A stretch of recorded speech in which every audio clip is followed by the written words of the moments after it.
The 1929 stock market crash wiped out nearly $30 billion in wealth, equivalent to over $500 billion today. Investors panicked as portfolios evaporated overnight. Fear spread faster than banks could respond, leaving ordinary people paralyzed. Entire banks failed. 11,000 U.S. banks closed between 1930 and 1933. People lined up for bread and withdrew whatever cash they had left, powerless to stop the collapse. The unemployment rate soared to 25% in the United States. Families lost homes, farms, and livelihoods. The economic storm didn't discriminate, but the pain was heaviest on the working class. Meanwhile, some investors knew the pattern. They shorted stocks and bought distressed assets at fractions of their value. Crashes, to them, were profit opportunities. The Glass-Steagall Act of 1933 was a response to these excesses, separating commercial and investment banking. Regulation became the only visible barrier between chaos and order. Governments learned a dangerous lesson. Money could be manipulated. By controlling currency and credit, rulers could fund wars, build empires, and shift wealth without ever raising taxes. The Bank of England, founded in 1694, pioneered modern debt management. By issuing bonds to finance wars, it taught nations that debt was both inevitable and profitable for creditors. During World War I, the U.S. national debt jumped from $1 billion in 1916 to over $25 billion by 1919. Ordinary citizens had no idea they were funding global conflict through invisible bonds. By the 1970s, the gold standard ended. President Nixon cut the final tether between paper money and gold. Fiat currency gave governments unlimited power and markets their first invisible leash. Inflation surged after the 1971 shock. In some countries, prices doubled within a year. Citizens watched helplessly as purchasing power eroded, while banks and investors adapted quickly. By the 1980s, derivatives and complex financial instruments multiplied. The world entered an era where speculation moved faster than the laws meant to restrain it. In 1987, the stock market lost 22% in a single day, the largest one-day crash in history. Panic spread globally, but some hedge funds profited immensely. Ordinary investors sold at the bottom. Meanwhile, savvy fund managers bought billions of undervalued assets, quietly building their future wealth. Crashes became a repeating pattern. They were not random accidents. They were predictable cycles amplified by greed, credit expansion, and speculative bubbles. The 2008 crisis saw the collapse of Lehman Brothers, triggering the largest global liquidity freeze since the Great Depression. Governments intervened with trillions of dollars in bailouts. Ordinary people lost homes and jobs, yet the wealthiest hedge funds positioned themselves to buy distressed assets at pennies on the dollar. Real estate, stocks, and corporate assets became fire sale items. Those with liquidity gained control over entire sectors, reshaping the economy forever. This is the paradox of financial crises. They devastate millions, but empower a few. Understanding the system is crucial to surviving and thriving. Credit is the bloodline of markets. When it disappears, even valuable assets become worthless. Entire nations can teeter on insolvency in days. Central banks act as both saviors and manipulators. Every decision, raising rates, printing money, reshapes the economic landscape and favors someone. Debt has become a permanent tool. Nations borrow continuously, compounding obligations for future generations while stabilizing the present. Inflation is the silent tax. Wealth slowly shifts upward to those closest to the money creation process. Most citizens never notice until it's too late. Financial crises concentrate power. Fewer institutions control more wealth, creating a structural advantage that repeats each cycle. Derivatives, high-frequency trading, and complex instruments create invisible leverage. Risk is hidden from ordinary eyes, but magnified exponentially. Every crash demonstrates the same pattern. Loss is socialized, profits privatized. The system rewards preparation, not morality. Technology amplifies these effects. Algorithms execute trades in milliseconds, unseen by humans, magnifying crashes while hidden who benefits. Information is now the ultimate currency. Those who know act first, while the majority only reacts. History repeats. Each era believes it is unique. Each cycle of boom and bust follows the same invisible rules. Crashes are inevitable. Opportunity and risk coexist. Preparation, foresight, and liquidity determine survival. Every lesson ignored becomes another disaster. Only those who see the patterns early gain power while the world sleeps.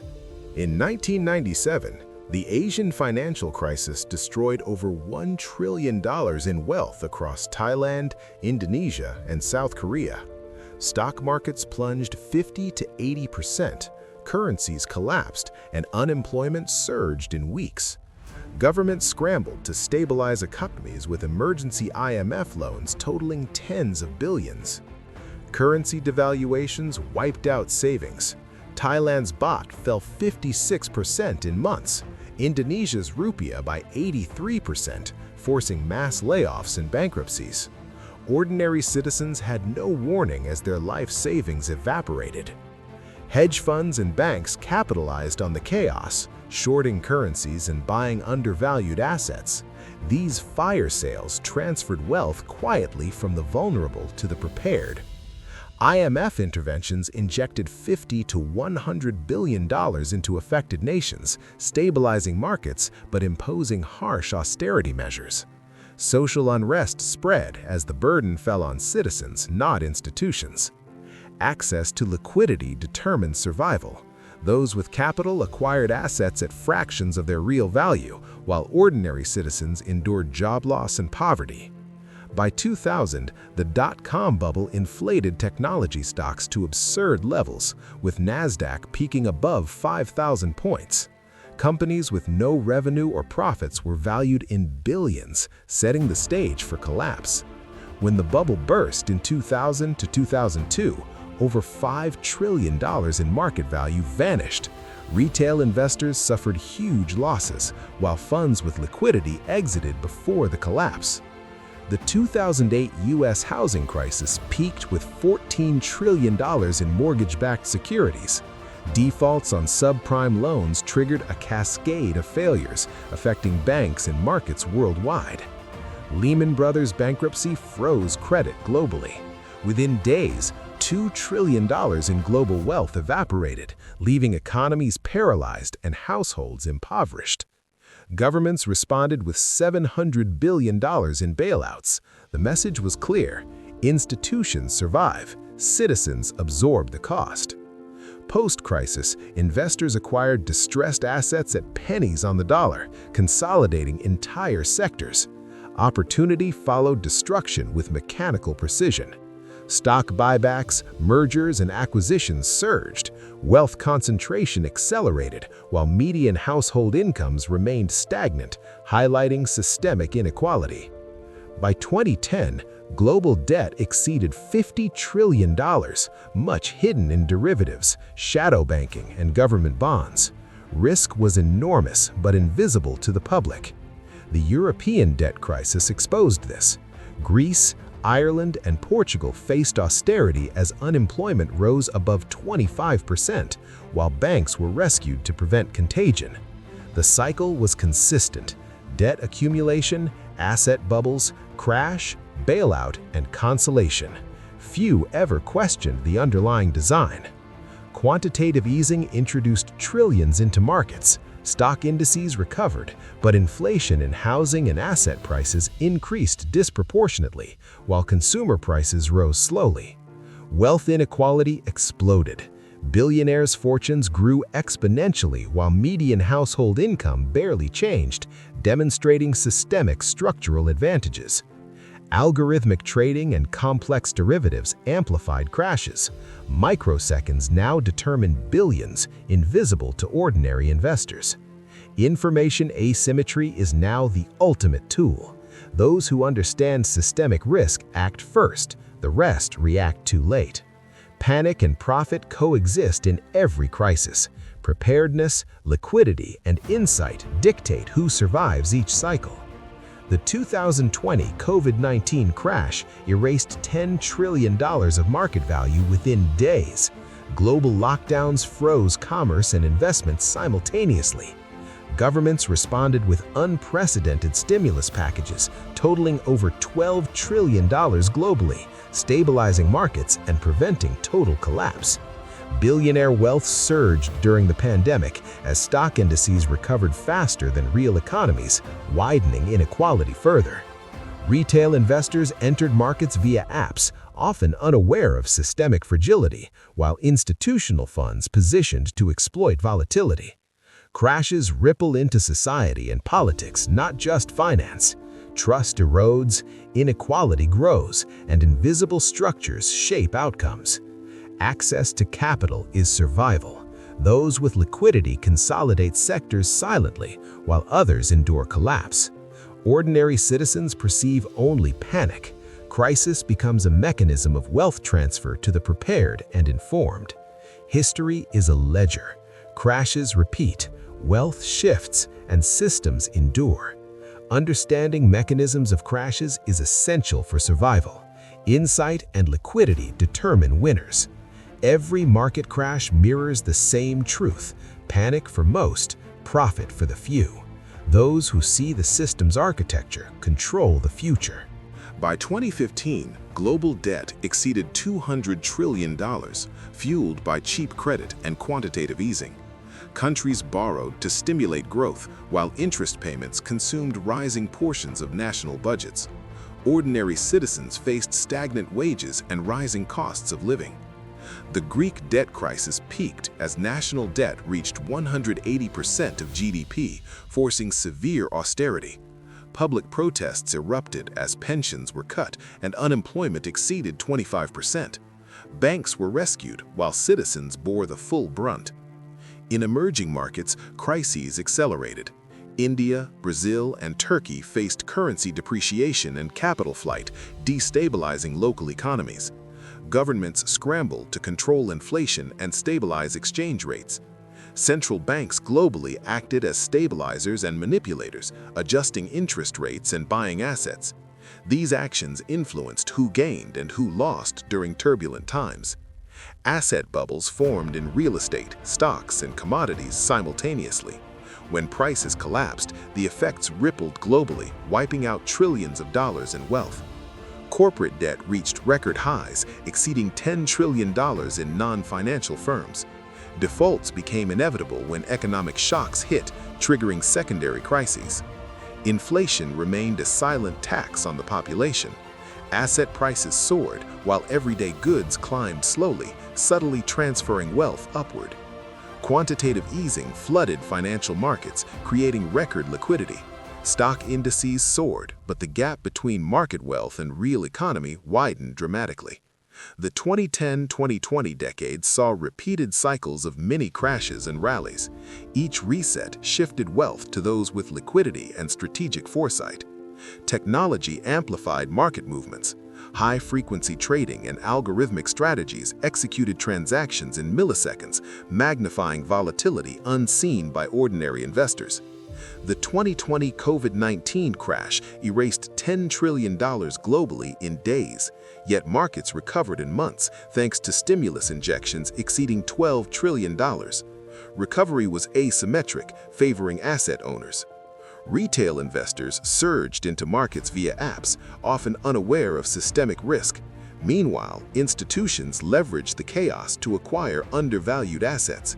Crises now impact politics, society, and culture. Inequality rises, trust erodes, and unseen financial structures consolidate power during each downturn. The ability to access liquidity determines survival. During downturns, cash-rich entities acquire entire sectors, shaping economies for decades. Ordinary citizens experience only panic. Crises act as a mechanism for wealth transfer to those who anticipate and prepare. Each financial crash leaves a trail of social, economic, and political consequences. The structure repeats, transferring wealth upward while stabilizing institutions. Debt, credit, and financial instruments have become systemic levers. They shape who survives, who prospers, and who bears losses. Interest rate decisions by central banks ripple globally. Small adjustments can trigger large-scale market movements and wealth redistribution. Global stock markets are interlinked. Crises in one region propagate quickly, magnifying shocks and transferring risk across borders. Each cycle demonstrates asymmetric outcomes. Institutions with foresight prosper, while unprepared populations face prolonged recovery and loss. Crashes accelerate wealth consolidation. Mega corporations and banks expand influence, while small competitors fail, reshaping markets permanently. The 2020s introduced a new layer: algorithmic and high-speed trading. Market micro-movements now generate profits invisible to humans. Understanding systemic risk is no longer optional. Patterns repeat, cycles accelerate, and liquidity determines who controls outcomes. Each market collapse is both a catastrophe and an opportunity. Preparedness separates those who survive from those who are crushed. Pandemics, wars, and financial shocks now interact in real time. Risk is multidimensional, affecting finance, society, and governance simultaneously. Global debt reached $300 trillion by 2025. Interest payments consume increasing portions of GDP, leaving less for public services. Inflation in asset prices far outpaces wages. Homeownership, stocks, and commodities become tools for wealth consolidation. Social unrest often follows financial crises. Protests and movements arise as the gap between wealthy and ordinary citizens widens. Each generation experiences repeated cycles. Lessons are forgotten, crises recur, and the pattern of panic and profit persists.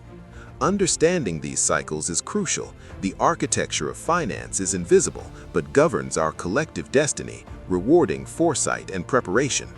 By 2025, global markets are more interconnected than ever. A shock in one sector, like tech or energy, can ripple across continents within hours. Liquidity and preparation determine winners, while the rest react too late. Commodity crashes, like oil and metals, trigger cascading effects. Countries reliant on exports face currency depreciation, inflation rises, and public services are strained. Stock market volatility has reached unprecedented levels. Single-day swings of 5 to 10% now occur, forcing reactive measures by central banks and investors. Corporate debt defaults spike during crises. Non-financial firms with $10 to $15 trillion in global debt risk insolvency, destabilizing local economies. Inflation in asset markets contrasts with slow wage growth. Housing and stock prices soar, while ordinary households struggle to meet daily expenses. Social inequality deepens after each crash. Protests, strikes, and political instability often follow, highlighting structural gaps in wealth distribution. Central banks hold enormous influence. Their policy decisions dictate liquidity, interest rates, and indirectly wealth transfer. Hedge funds and institutional investors leverage systemic knowledge. During crises, they acquire undervalued assets, consolidating control silently while the public panics.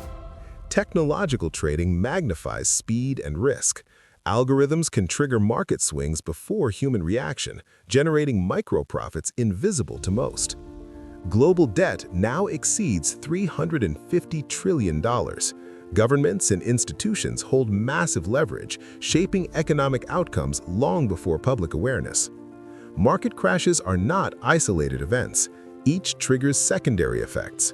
Unemployment rises, currency values drop, and social unrest spreads. Financial instruments like derivatives and credit default swaps obscure real risk. Losses accumulate silently until the system suddenly reveals its fragility. Liquidity is the ultimate survival tool. Cash-rich entities thrive while those dependent on leverage collapse. Pandemics, climate shocks, and geopolitical crises amplify financial risk. Crises now interact across multiple domains simultaneously. Each crisis shifts wealth upward. Ordinary citizens often face years of recovery, while institutions capitalize on market dislocations. Cycles repeat faster than ever. Lessons are forgotten, policies repeat mistakes, and markets oscillate between panic and exuberance. Inflation, asset bubbles, and debt interact to create invisible mechanisms of wealth transfer. Those who understand this architecture survive, the rest lose. Markets now respond to algorithms, media sentiment, and global events in real time. Volatility is the constant, and preparation is essential. Financial crises are mirrors of systemic imbalance. Each collapse demonstrates who holds power, who holds liquidity, and who bears losses. History teaches that market collapses are inevitable. Only foresight, liquidity, and systemic understanding allow survival. Crises accelerate consolidation. Industries shrink in numbers, leaving fewer but larger players who dominate post-crash markets. Systemic risk grows with every financial innovation. Complex derivatives, high-frequency trading, and global debt magnify shocks. Financial literacy and awareness are survival tools. Recognizing cycles and liquidity flows allow some to prosper where others fail. Panic and profit coexist.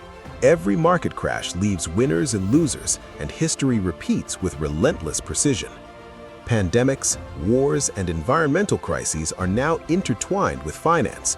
Risk has become multidimensional and instantaneous.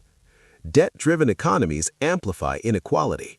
As governments borrow more, interest payments consume public budgets, leaving citizens vulnerable. Asset bubbles in housing, stocks, and commodities inflate systemic risk. When they burst, recovery is uneven and prolonged. Social unrest is a natural response to economic inequality. Protests, strikes, and civil movements follow financial collapses worldwide. The invisible architecture of finance governs outcomes. Preparedness, insight, and liquidity determine who thrives in cycles of crisis and recovery. Every market crash is a lesson written in history. Panic for the many, profit for the few. The cycle continues, invisible yet undeniable.